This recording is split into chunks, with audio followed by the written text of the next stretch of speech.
M.A.X. A story written by J.K. McKinney and read to you today by J.K. Chapter 2. The tall ruins surrounding this place kept most of the sand out, keeping the smaller buildings and stone pathways exposed. This made what seemed to be a never-ending maze of pathways and buildings, though Max knew his way by heart. Stopping in a little open corridor, he looked to the sky. The sun hadn't made its way over the buildings. This meant he was here early. Taking some time, Max set the basket down, heading off to a building. He found them outside. This time, two scraggly, hairless animals sat. Coming closer, he saw something was wrong.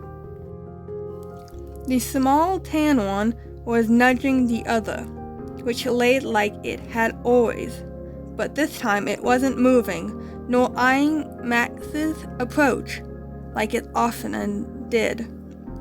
Max had found these two living here long ago. Slowly they formed a friendship over food, yet they were always skittish around him, never following him home, though always here when he came back. They would sometimes play games together, and other times watch the sunset. Max often felt comfort around them. Coming closer, the small one looked up at him. Its green eyes were filled with tears. Meow! The sound was soft, with emotion. He bent down upon his knees and reached out. Headbutting his palm, Max stroked the fragile creature. Looking over, he found truly how still the other was. Touching it, the body was cold. Max had at some point seen this before. He knew the sadness all too well, though he could not remember where from or when.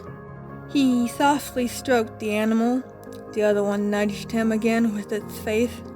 Its eyes stung as the creature looked at him. They were always together, these two, and they had always welcomed him, and now, well, he didn't know. Taking some extra time, Max found a place where the sand was walkable. There he put the animal and the friend to rest. The small one watched from ways back. When he was finished, Max sat back, looking over what he had done, the hump of sand and stone marker he had made. It took much of his time, but he didn't care. From under his mask, tears came.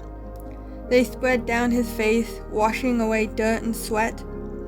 The other animal came up beside him, eyeing the scene in front of them. Max hoped it approved.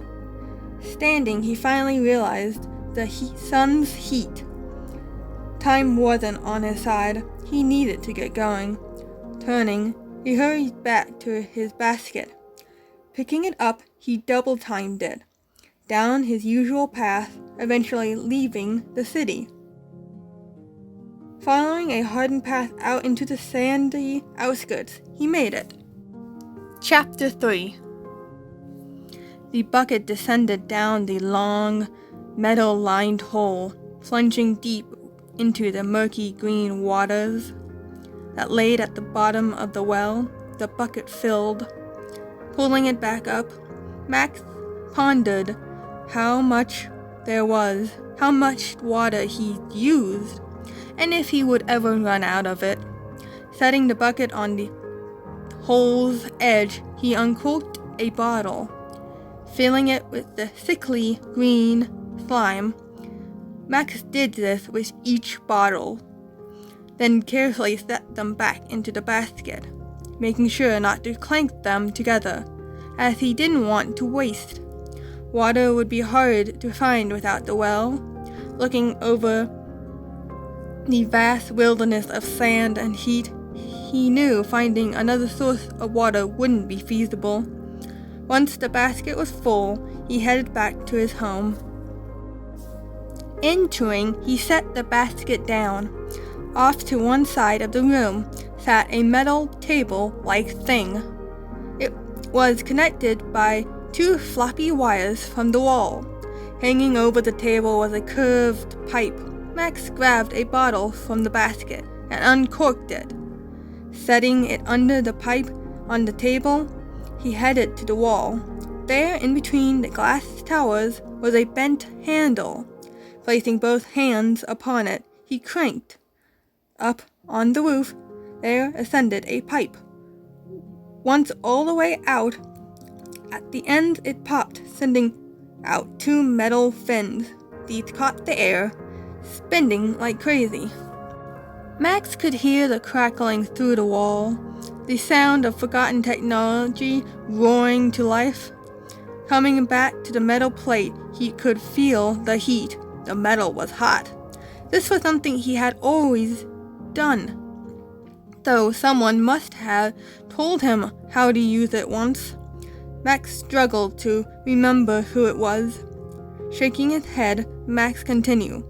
He set another empty bottle this time at the other end of the pipe, on another platform. This one did not heat up. A minute later, drip, drip, drip, water that he could drink fell out of the pipe and into the new bottle. Never had he tried the green water, though something told him not to. Call it a feeling or forgotten memory, but he stayed away from doing it. He left hoping the bottle would fill while he looked for food.